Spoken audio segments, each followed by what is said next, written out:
Living with AIDS in this country is like living in the Twilight Zone.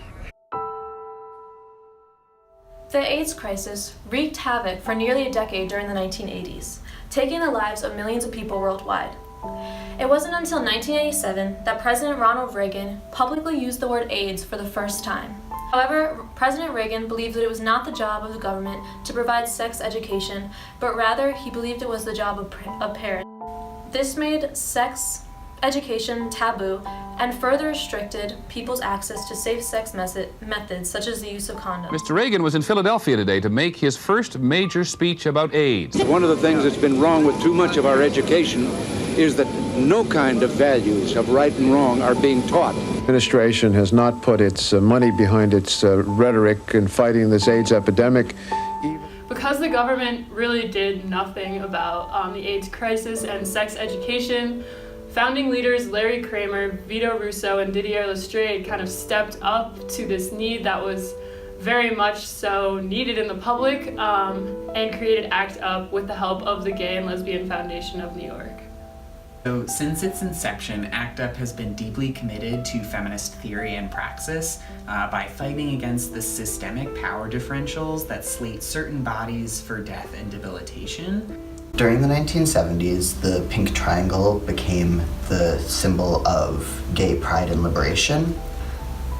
It was inverted from the symbol that the Nazis used to mark gay men when they were persecuting them.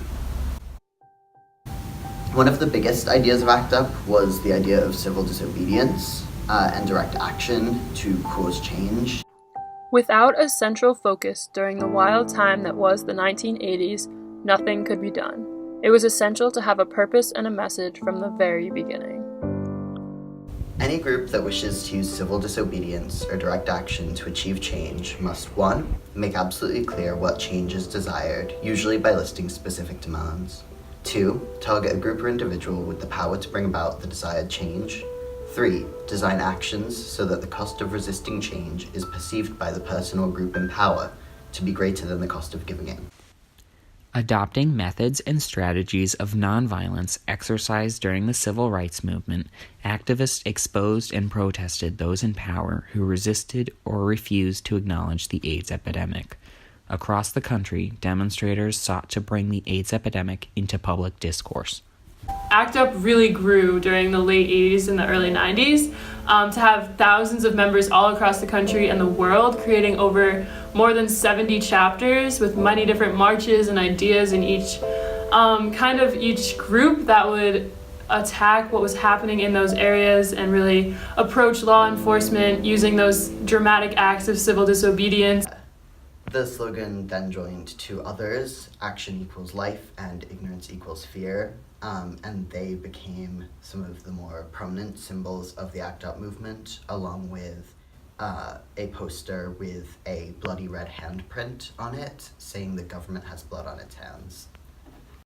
ACT UP was born out of the frustration and anger in the lack of state response to the crisis, as well as in the communal grief over the loss of an entire generation.